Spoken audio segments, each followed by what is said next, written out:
Welcome to Sasthika kitchen. இன்றைக்கி நம்ம கிச்சனில் வரகரிசி பொங்கல் தான் செய்ய போகிறோம். இந்த வரகரிசி சுகர் பேஷண்ட்டுகளுக்கெல்லாம் ரொம்ப ஏற்ற உணவு. இந்த மில்லட்ஸை நம்ம வாரத்துக்கு ஒரு முறை சேர்த்துக்கலாம்.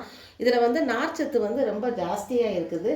நம்ம இப்போ எந்த டம்ளரில் எடுக்கிறோமோ, இப்போ இதில் 1 டம்ளர் எடுத்தோம்னா அதில் 1/4 டம்ளர் பாசிப்பருப்பு, 1 டம்ளர் வரகரிசி எடுத்தோம்னா ஒரு 1/4 டம்ளர் பாசிப்பருப்பு எடுத்துக்கிடுவோம். தாளிக்கிறதுக்கு மிளகு, சீரகம், முந்திரி பருப்பு, இஞ்சி, பச்சை மிளகா எடுத்துக்கோ. நம்ம சாதாரண பொங்கல் தாளிக்கிற மாதிரி தான் தாளிக்க போகிறோம். டேஸ்ட்டு ரொம்ப நல்லா இருக்கும். இந்த வரகரிசி பொங்கல் குழந்தைகள்லேருந்து பெரியவங்க வரைக்கும் எல்லாருமே சாப்பிடலாம். குழந்தைகளுக்கு சின்ன வயசுலேயே நம்ம கொடுத்து பழக்கப்படுத்திட்டா அவங்களும் மில்லட்ஸ் விரும்பி எடுத்துக்கிடுவாங்க. இதை எப்படி செய்யலாங்கிறத பார்க்கலாம். இப்போ இந்த வரகரிசியை நம்ம நல்லா கழுவிடுவோம். உங்களுக்கு ஒரு நல்லா 5-6 தடவை கழுவிடுவோம். கழுவுனோம்னா தான் அதில் இருக்கக்கூடிய அழுக்கெல்லாம் உங்களுக்கு போகும். பார்த்தீங்கன்னா நல்லா கழுவி எடுத்துட்டு ஒரு 10 நிமிஷம் ஊற வச்சதுக்கப்புறம் பொங்கல் தாளிப்போம். பொங்கல் தாளிக்கும்போது நல்லா டேஸ்ட்டாகவும் இருக்கும். பொங்கல் நல்லா சாஃப்டாக இருக்கும். உங்களுக்கு பாருங்க, தண்ணி நல்லா கழுவிடுவோம். ஒரு 4-5 தடவை கழுவிட்டோம்னா நல்லாயிருக்கும். இப்போ நம்ம அரிசியை நல்லா கழுவி ஊற வச்சுட்டோம். ஒரு கடாயை வச்சு 1 ஸ்பூன் எண்ணெய் விட்டு நம்ம எடுத்துருந்த பாசிப்பருப்பை அப்படியே லேசாக வறுத்து எடுத்துக்கிடுவோம். ஒரு 2 நிமிஷம் வறுத்து எடுத்துக்கிடுவோம். வறுக்கும் போது நல்லா வாசமாக இருக்கும். பொங்கல் கொஞ்சம் கலர் மாறுற வரைக்கும் வறுத்தா போதும். இப்போ இந்த பருப்போட கலர் கொஞ்சம் மாறிடுச்சு, நல்லா வாசம் வருது. இந்த நேரத்தில் நம்ம அடுப்பை ஆஃப் பண்ணிவிட்டு நம்ம எடுத்து வச்சுருந்த அரிசியோடு சேர்த்து இந்த பருப்பையும் சேர்த்து அப்படியே ஊற வச்சிடலாம்.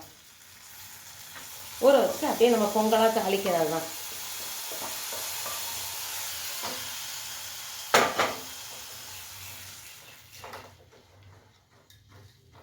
அரிசியும் பருப்பும் 10 நிமிஷம் ஊற போட்டோம். இப்போ நம்ம பொங்கல் தாளிக்கலாம்.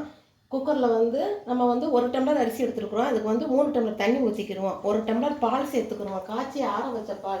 இந்த பால் சேர்க்கும்போது பொங்கல் ரொம்ப டேஸ்ட் ரொம்ப நல்லாயிருக்கும். ரொம்ப சாஃப்டாகவும் இருக்கும். 3 டம்ளர் அந்த பாலோடு சேர்த்து தண்ணி ஊற்றிக்கிடுவோம். பருப்பு ஒரு 1/4 டம்ளர் எடுத்துருக்குறோம். அதுக்கு ஒரு 1/2 டம்ளர், மொத்தம் 3.5 டம்ளர் தண்ணி சேர்த்துக்கிடுவோம். தண்ணி நல்லா கொதிக்கும் போது அரிசியும் பருப்பையும் போட்டு அப்படியே உப்பு போட்டு மூடி வச்சு வேக வச்சிடலாம். இப்போ பாலும் தண்ணி நல்லா கொதிக்குது. இந்த நேரத்தில் நம்ம ஊற வச்சுருந்த அரிசியும் பருப்பையும் சேர்த்து உப்பு சேர்த்து அப்படியே மூடி வச்சிடலாம். மூடி வச்சு குக்கரில் ஒரு விசில் வச்சு சிம்மில் வச்சு ஒரு 5 நிமிஷம் கழித்து இறக்குனோம்னா பொங்கல் ரெடி ஆகிடும். இதுக்கு தேவையான அளவு பச்சை மிளகாயும் இஞ்சியும் நம்ம நுணுக்கி வச்சுருக்கோம், அதையும் சேர்த்துக்கிடுவோம். உப்பு சேர்த்துக்கிடுவோம்.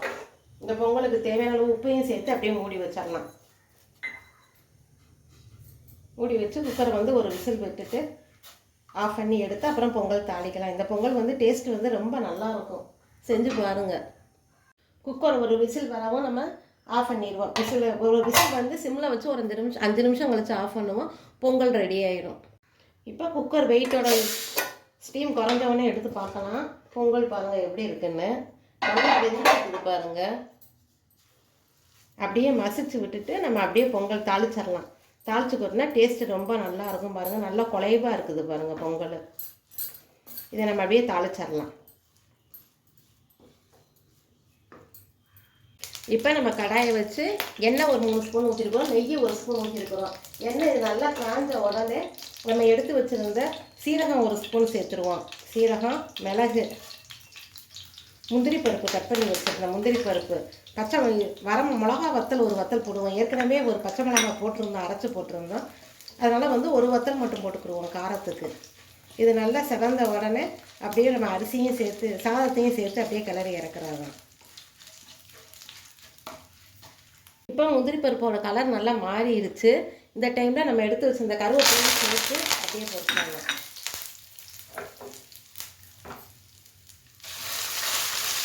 அடுத்த நல்லா குறைச்சி வச்சுக்கிட்டே நல்லா செய்யலாம்.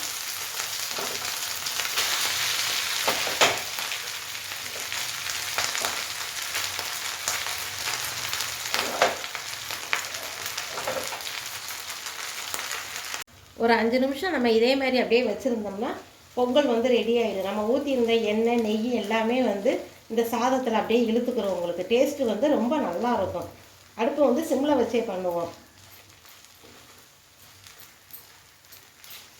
சுவையான வரகரிசி பொங்கல் ரெடி ஆயிடுச்சு. செஞ்சு பாருங்கள். நம்ம சாதாரண பொங்கலை காட்டிலும் இந்த பொங்கல் டேஸ்ட்டு ரொம்ப நல்லாயிருக்கும். உங்களுக்கு சட்னி ஒரு தேங்காய் சட்னி வச்சு கூட நம்ம சாப்பிடலாம். இதில் லைட்டாக மல்லித்தலையை நம்ம தூவி வச்சு அப்படியே இறக்கிட வேண்டியதான்.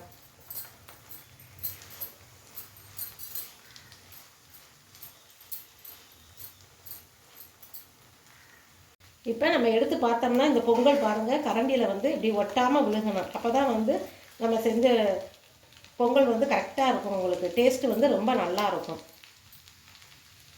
வரகரிசி பொங்கல் இந்த மாதிரி பண்ணி பாருங்கள். சட்னி இந்த மாதிரி லேசாக ஊற்றி நல்லா தொட்டு சாப்பிட்டோம்னா இப்படி தொட்டோம்னா இப்படி ஒட்டாமல் வருது பாருங்கள். டேஸ்ட்டு வந்து ரொம்ப நல்லாயிருக்கும். உங்கள் கருத்துக்களை கமெண்ட் பாக்ஸில் தெரியப்படுத்துங்க. சஷ்டிகா கிச்சனை உங்களுக்கு பிடிச்சிருந்ததுன்னா லைக் பண்ணுங்கள், ஷேர் பண்ணுங்கள், சப்ஸ்கிரைப் பண்ணுங்கள். ஓகே, பாய்.